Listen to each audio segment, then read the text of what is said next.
Hey friends, it's your Lunar Witch. Welcome back to Moon Brews.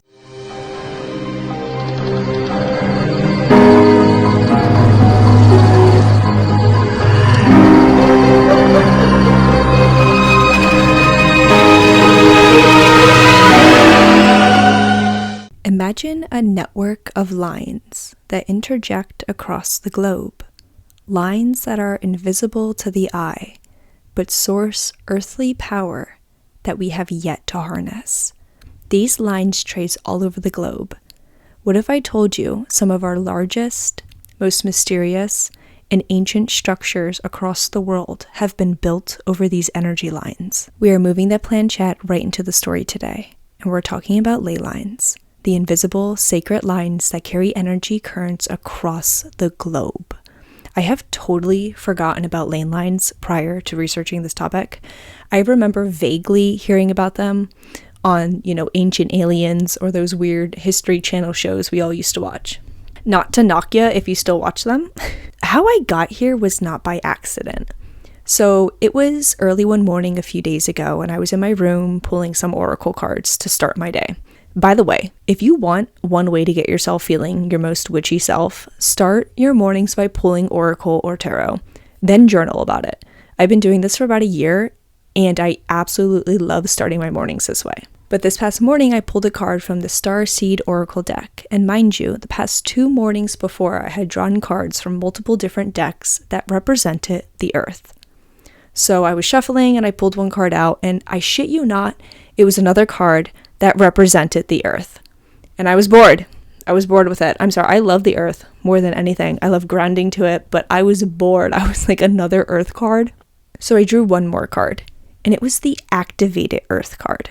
At this point, I'm obviously missing a message, so I continue to read what these 2 cards actually represent. The Activated Earth card spoke about ley lines, following your path, and trusting where you are led. And boom, that's how we got here.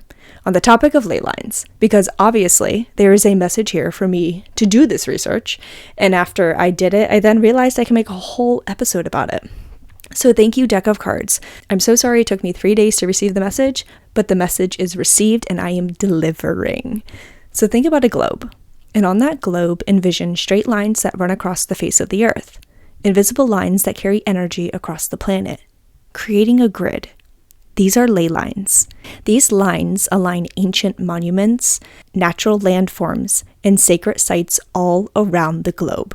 The idea of invisible lines existing across the face of the Earth was proposed by Alfred Watkins in the 1920s. He believed that ancient landmarks, like standing stones and churches in England, at the time, were all aligned on these straight invisible lines, which is an interesting finding regardless.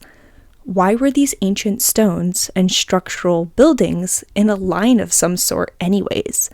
What was the theory behind that if it's not a ley line? In modern times, ley lines are described as channels for the supernatural to travel, and a place where spiritual energy rivers through the land. It is believed that these lines make up a hidden, interconnected line grid that holds such power for healing and even connection to ancient and extraterrestrial knowledge. Since these ley lines are a grid across the face of the Earth, they intersect at some points. People believe that at these intersections, or where the lines cross, the energy is immense and concentrated, ideal for spots to perform magic, healing, or to build an ancient structure. Structures that are said to be on a ley line include Stonehenge and the pyramids of Giza. So if these ley lines truly have some sort of angelic, magical healing powers, why wouldn't you put Stonehenge on it? We don't even know why the pyramids were built there to begin with. What happens if it has something to do with ley lines? And maybe it's not what we think it is, and maybe it's about performing magic and healing. Dr. Robert Wallace from the Open University explained that ley lines are, quote, sort of the spiritual arteries of the planet.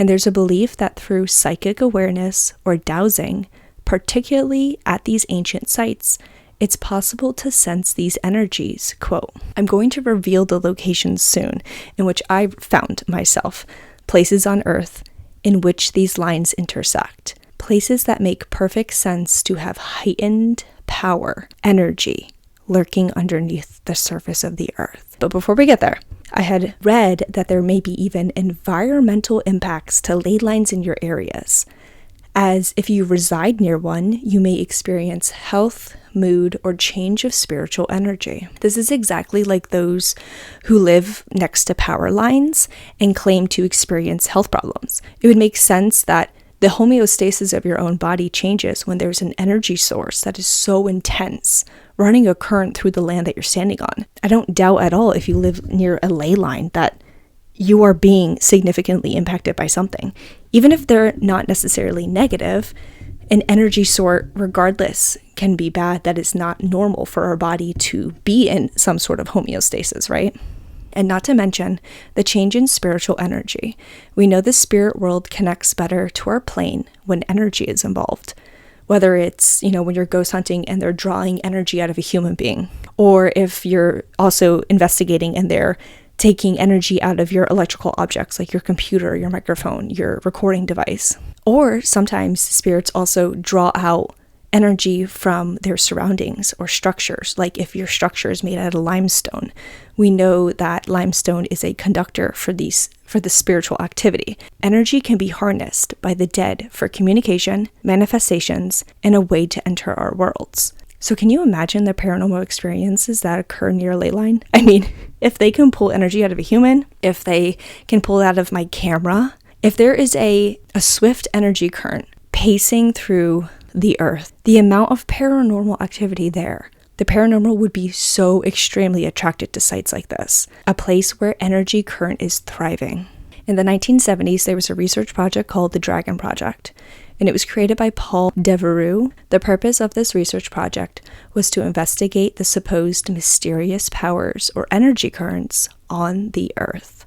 Paul and his team would take dowsing rods to different locations on the earth where they believed ley lines hid, and use these dowsing rods to prove their existence. So, what are dowsing rods, if you don't know? I've never actually held one in my hand before, but I believe they're tools in which you can't physically turn them right or left to then manipulate it. Dowsing rods are like poles, I would say, and people use them in investigations to communicate with the dead. They'll say, "Are you here right now? Move this dowsing rod to the left." Left would be yes, no would be right. They brought these dowsing rods to these areas where they believed ley lines existed.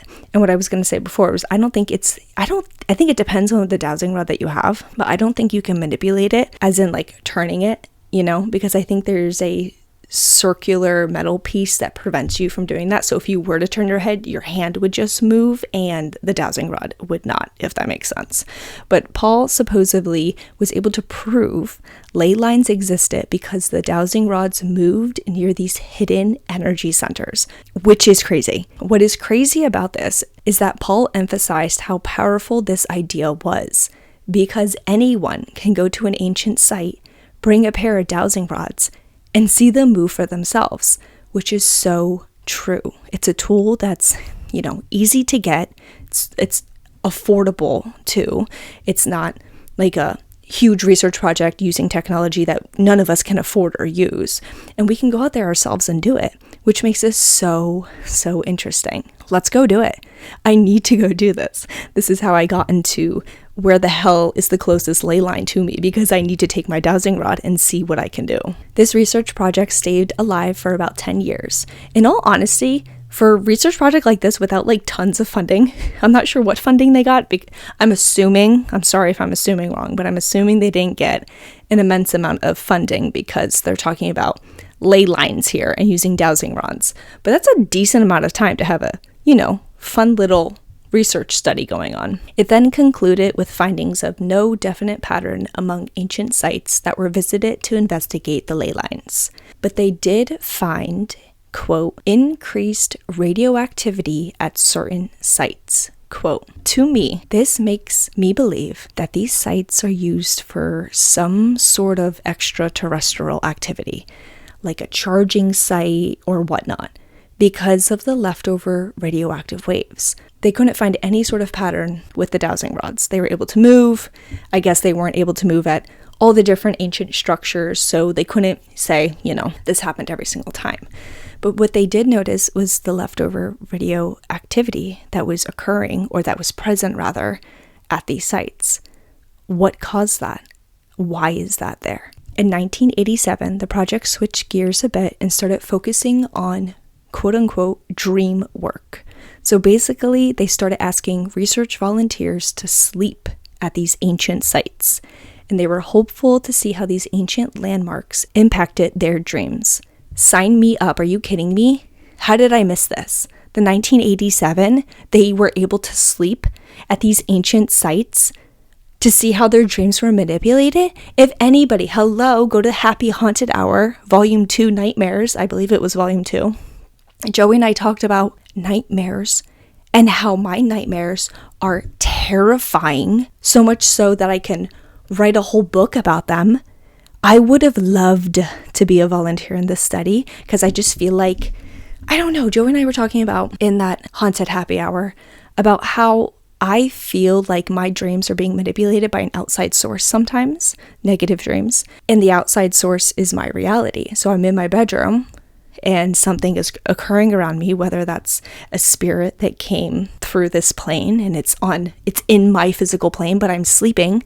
So technically my brain is somewhere else in a different space, but my body is reacting to the scary thing that's in my room, therefore translating into my dream. With that being said, it would be perfect for me to go because I can translate what is happening to my physical body at the pyramids of freaking Giza into my dreams. Are you kidding me? I'm so upset. I would have been the perfect candidate for them to have great data. I'm going to read a quote from the study's findings. So ultimately, the findings were that, yeah, there did seem to be a likelihood that sleeping at prehistoric sites did raise some interesting dream phenomena. But again, no pattern, said Wallace. And it's difficult to say whether or not that was to do with someone sleeping in a very strange location where they're not used to sleeping, which probably would inspire some strange dreams, quote. But, in my opinion, this makes me think that these landmarks are purposefully making it hard for researchers to come to a conclusion or find a pattern. These landmarks have been around for centuries. They are ancient. They are a lot smarter than the modern man. This may be purposeful. And I say this may be purposeful because we know there is some radioactive energy that's here. And we know in some cases they may be able to change the energy of a dowsing rod for it to move. But why did we receive such little information from the study findings? They couldn't find a pattern. Why? Is it because we're not prepared for the potential it holds? Is it not the right time? Are these ancient grounds so ancient and smart? Smarter than the modern man that it's withholding information. It knows what it knows. It knows its power. And it knows it can be smarter than us. So why the hell would it reveal all of its secrets? Do we need to investigate further to fully understand their potential and not just use a freaking dowsing rod? This is similar to the theory about aliens. The theory about aliens existing. To be more specific, the alien theory that aliens are here. They know about us. They very much are on our plane, but they are so smart and so ancient that they know that they should not reveal themselves to us yet because us as humans are not ready as a whole. So is this the same deal with the ancient structures? Speaking of aliens, where there are ley lines, there are aliens, obviously. I feel like you could have seen that one coming. It is believed that ley lines construct a distinct line for, quote, Earth energies and serve as a guide for alien spacecraft. Kind of like a grid map on the entire face of the Earth for freaking alien spacecraft to travel down. In 1661, former military pilot Tony Wedd suggested that ley lines were laid out by prehistoric buildings to provide runways for alien spacecrafts, which makes total sense to me because the whole theory about aliens also helping the ancient civilization to build the pyramids. If the aliens were guiding them on how to build the pyramids because it was a alien runway at the end of the day on top of a ley line, hello, that only would make the most sense. Alien spacecrafts also frequent Stonehenge. Is this a coincidence? Of course it's not. Of course it's not. Aliens exist there, ley lines are there, and these ancient structures are on top. Did the aliens tell these ancient civilizations to put these structures on top of these ley lines because they knew they were there? I can't help but think of of a channeling system that these ancient civilizations were able to detect too, without maybe aliens. Then they were able to build these massive structures on top, and therefore creating an even greater energy current for some purpose that we do not know. But what we do know is that the shape of the pyramids is a perfect shape for channeling energy straight into the universe. The question lies, was this done to achieve high divination powers, to communicate with the aliens, or to provide a charging station for when they came and visited? So while I was researching, I came across a Reddit post, which I'm going to put in the show notes below to give them the credit they deserve. I came across a map. This map is basically a grid map of all the ley lines across the globe. But you can find it at maps.letlines.net. And I said let as in LETLINES.net. And it was actually created by Bing. So this map is actually very fascinating. So basically, Bing created a website, kind of like Google Maps, where you can see the roadways of these ancient energy currents that lay across the globe. If you want to visit the website, be sure to also reference the Reddit link because there is a crap ton of directions on how to input the data correctly into the website for you to then see the ley line map. So just follow the instructions, you'll be fine. So after I quote unquote quoted the website to show only ley lines, I was able to see them across the map. And I immediately, obviously, hovered over North America and noticed something interesting, or rather close to North America. And there appeared to be a matrix of ley lines that intersected at the Bahamas. Are you kidding me? During my research, the Bahamas didn't come up at all, but seeing the intersection of about 10 effing ley lines directly over the Bahamas makes perfect sense. The Bermuda Triangle exists there. Are you kidding me? I feel like I can't give my full emotional experience that I had when I was looking at this map and saw all these ley lines intersecting over the Bermuda Triangle. Do you remember when you were a kid and all you talked about was the Bermuda Triangle and how one day you were fearful that you were going to get swallowed up by the ocean or your plane was going to disappear in the sky? I had to do a whole freaking episode now on the Bermuda Triangle because ley lines may be the culprit as to why people disappear there. One of the lines that laid across the Bahamas shoot it north towards the United States. It lined vertically through North Carolina, Virginia, West Virginia, and Ohio to straight north.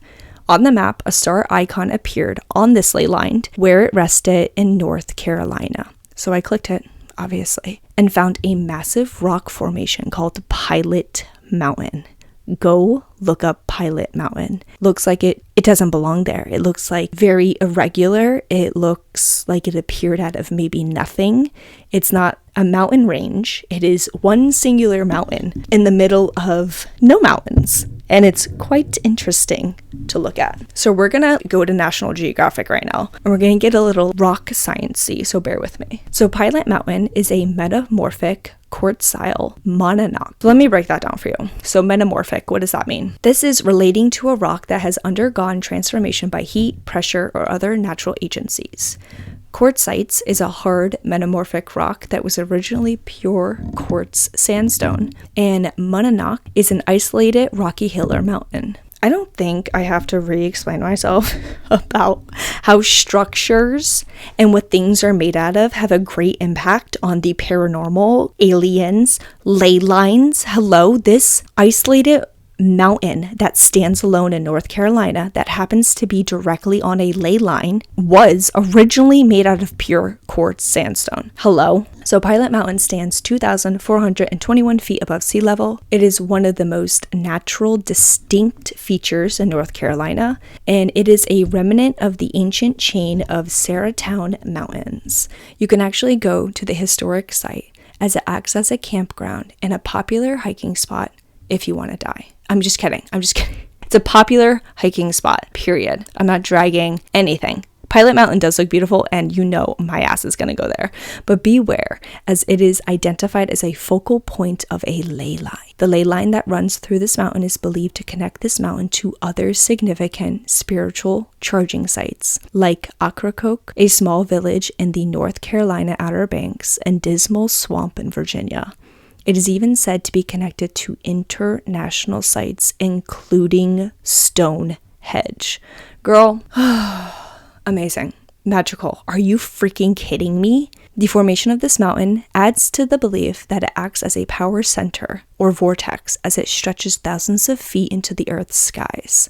There have also been UFO sightings that have occurred at Pilot Mountain. A 45-year-old pilot, Charles Cobb, spotted an orange orb high in the North Carolina mountain sky on a sunny late morning in June.